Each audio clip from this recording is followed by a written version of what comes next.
Соңғышты күту. Бірінші бөлім. Ғалия соңғы жылдары тезірек ұйықтап, түс көрсем, түсіме суды шолп еткізген күміс қанат балық кірсе екен деп ойлайтын болды. Басқа ештеңе емес, тек қана балық көрсем дейтін. Еріккеннің сандырағы секілді бұл тілектің шығуының да өзінше мәні бар. Әйелдер ауруханасында біраз ем алып жатқанда палаталас әйелдердің аузынан түсіңде балық көрсең, не балықты ұстап алсаң, екіқабат боласың дегенді естігені барды. Бір келіншек сондай түсін айтып, сол жердегі өзгелері де екіқабат болардың алдында балық көргендерін жарыса баяндағанда еріксіз таңғалған. Біреуі балықты өзі аулап алған, біреуіне баяғыда қайтыс болған атасы әкеліп, күміс қанат балық сыйға тартқан. Енді бірі екі қолына екі балық ұстап оянып, артынша егіз бала көтеріпті. Ғалия мұның рас өтірігін де, әлде әйелдердің қиялынан туған нәрсе екенін де білмейді. Бірақ өзі осыған сенеді. Сенгендіктен де бір күні болмаса бір күні түсімде балық көрсем деп армандайды. Бірақ өзінің түсіне осы уақытқа дейін суда шоршып жүзіп жүрген күміс қанат балықтар бір ретте кірген емес. Өзі соңғы жылдары әсіресе сәби сүйсем деген тілекпен ғана күн кешкелі, түс көргіш, түске мән бергіш болып алғанын да біледі. Қыз кезінде түс көрген болса да сәтте ұмытып қалатын. Осы күндері әр көрген түсін есіне сақтауға тырысып, ұсақ түйегіне мән бергіш болып алды. Көзін ашпай жатып көрген түсін ойына түсіріп, ол неге көрінуі мүмкін, бұл нені білдіреді деп ойлап кетеді.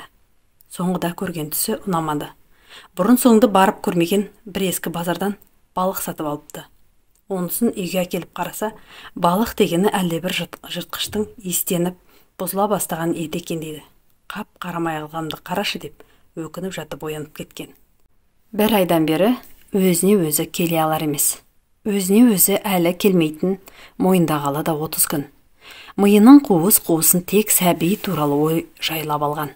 Өзінің көңілін алабөтен күйге бөлейтін сәби туралы ойларын, жан дүниесін тербеп, бұл түсіне қалықтатып шығаратын қиялын қайда жіберсе екен. Жерді терең қазып көміп, болмаса бір шетіне от қойып өртей де алмайды. Ешкімді көргісі келмейді. Жұмысқа аяғы тартпайды. Өзін бала туа алмайтын, ондай бақытқа лайықсыз, сорлы біреу көре бастағаны қашан басталып еді өзі. 38 жасында оның жүйкесі дәрігерлердің алдында кезек күтумен өзінің бедеулігіне себеп болған әлде бір қисынды қисынсыз диагнозды анықтаумен, бітпейтін, шеті мен шегі жоқ анализ тапсырумен, ай сайын екіқабаттықты күтумен ақ шытынай бастаған. Сіздің үйге шілдеханаға қашан барамыз деуді ұмытпайтын туыстармен кездеспеуге тырысады. Толып жатқан абысындары көрген жерде мұның ішіне көздерін қадайдың байқағасын, енді шақырған жерге де түрлі сылтау айтып бармай қалатын болды.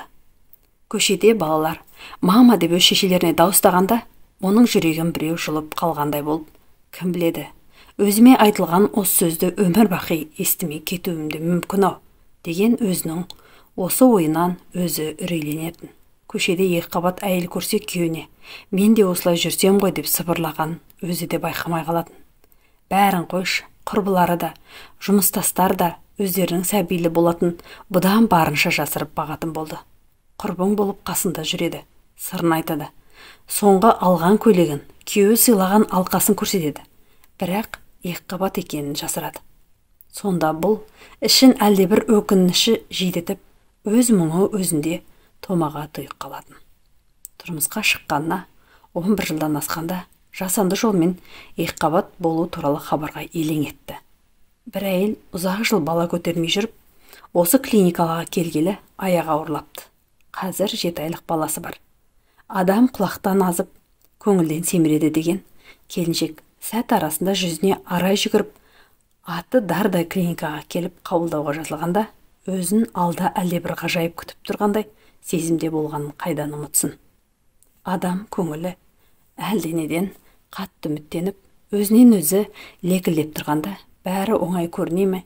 Тіпті бұған клиникаға барып тексеріліп, дәрігерлер әлде бір ем шараларын жасаған бойда, сол жерден сәбиін көтеріп шығатындай көрінгенін қайтерсің. Гормондар қалыпты екен. Жатыр түтігінің жұмысында да ақау жоқ. Осы жолы клостелбигитпен стимуляция жасап көреміз деді жылы жүзді дәрігер. Келіншек мұның не дәрі екенін де, қандай әдіс екенін де білмейтін. Тек үміті мен сеніміне ғана арқа сүйді.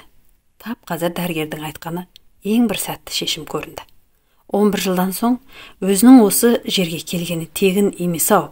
Дәл осы дәрігердің қабылдауына тап болуы жолы болғыштығынан шығар. Дәрігер айтқан қысқа мерзімдік стимуляцияның бағасы қажетті препараттарына байланысты қымбатқа шықты. Бірақ Ғалия өзінің осы жолға іштей дайындалып жинаған қаражаты болғандықтан аса қиналған жоқ. Қане, біздің болашақ мамашаның көңіл күйі қалай екен? Бөпені қарсы алуға әзірміз бе деп бастайтын жайдары дәрігер. Ол осы сөздермен-ақ әйелдердің көңілін көтеріп тастайтын. Біз бәрін жоспарлы түрде бастадық, деді дәрігер.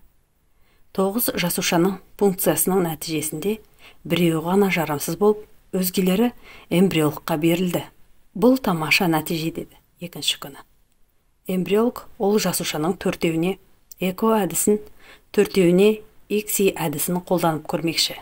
Бәрі сәтті болады деп сенеміз, деді дәрігер келіншекті қабылдап отырып. 3-ші күні. Ғалия дәрігердің айтқан әдістерін онша түсінбейтін, бірақ дәрігерге сенді. Оның жүзіндегі жылылық жанын тыныштандыра түседі. Дәрігердің күткені болмады.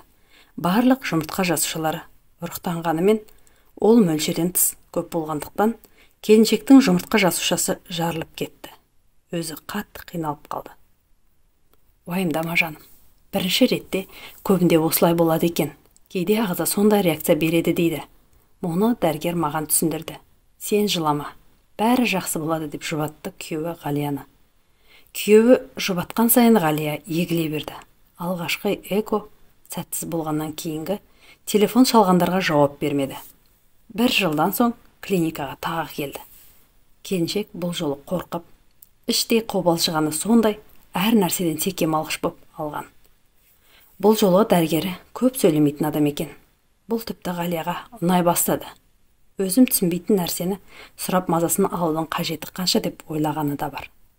Қайтадан анализдер, УДЗ, жаңа протокол, өткен жолғыдан қалған, арнайы қатырлап сақтаған егіз ұрықтан қатты үміт етті. 2 қабаттыққа дайындықтың ортасында жатырда полип бар деген күдік болды. Бұл бүкіл жұмысты нәтижесіз аяқтауы мүмкін еді. Келесі УЗД-ден кейін оның расымен де полип екені анық болды. Дегенмен протокол жалғаса берді. Ұрық жатырға салынды, қосымша ем шара жүргізілді. Бірақ бұл жолы эмбриондар өліп қалды. Бұл тағдырдың жазғаны шығар, деді күйеуі шарасыз күйде. Ғалия күйеуінің мұны не деп жұбатарға білмей, сөз таппай отырғаны көрді. Жарты жылдан соң тағы бір асығыс шешім жасалды. Арманына асыққан келіншектің күтуге шыдамы жетпеген. Осы аралықтағы әркім өз ішінде билеткен үнсіздікпен бірінен бірі аумайтын күндер оның жанын жеп қоятындай. Асығыс әрекеті басынан бастап сәтсіздікке ұшырады.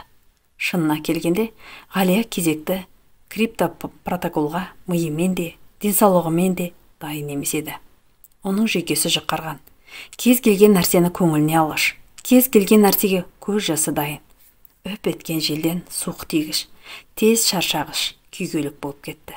Арнайы сақталған эмбриондар бола тұра, оны сақтау мен тасымалдау шаруаны қиындата түсетін болғандықтан, басқа клиникаға бару туралы ойларын кері сырып, бұл жолы осы клиниканың меңгерушісін таңдады. Басында өзін тәуір сезінді. Көңілі де сергіп, бойына күш қосылғандай болып, Құдайым көз жасымды көргенін екен-ау, ақыры бұйыртайын деген шығар деп, оңашада білгенше дұға қылатын келіншектің алғашқы аптасы жақсы болды. Өзінің ішіне өзі ине салып, дәрі-дәрмеген қабылдап, арнайы тест арқылы өзінің 2 қабат екенін көріп, бір күліп, бір жылап, көңіліне көктем орнап, Ғалия осы күндері таңда да, түнде де Құдайына өзінің алғысын білдірді. Таңда да, түнде де осы күнге шүкір деді. Оның ғажайып бақытты сәті жақын еді. Шіркін-ай, жерік болып әр нәрсеге көңілі шапса да, кей тамақтың иісіне шыдай алмай, лоқси берсе де, шаршап болдырса да, Ғалия соған бола, кейбір еркек келіншектер секілді шағынбас еді-ау. Ойбай-ау, жерік болу, толғақтық дегенің бала күткен әйел үшін анық рахат сезім емес пе? Енді бірнеше апталардан соң іші дөңгеленіп тұрса, екіқабат әйелдер киетін жерден көйлектер таңдап алса, сөйтіп ұзын бойлы күйеуінің қасында аяғын ауырлай басып Ғалия келе жатса, бала киімін сататын дүкенге кіргенде, сол жерде ұзақ айылдап қалғанын байқамайтын. Енді сол өзіне ұнаған титтей киімдерді бірінен соң бірін сатып алады. Ол ма, қыз ба, кім болса да болсыншы. Тезірек келсінші осы үйге. Түн ұйқысын 4 емес 10 рет бөлсе де, Ғалия оған риза болар еді-ау.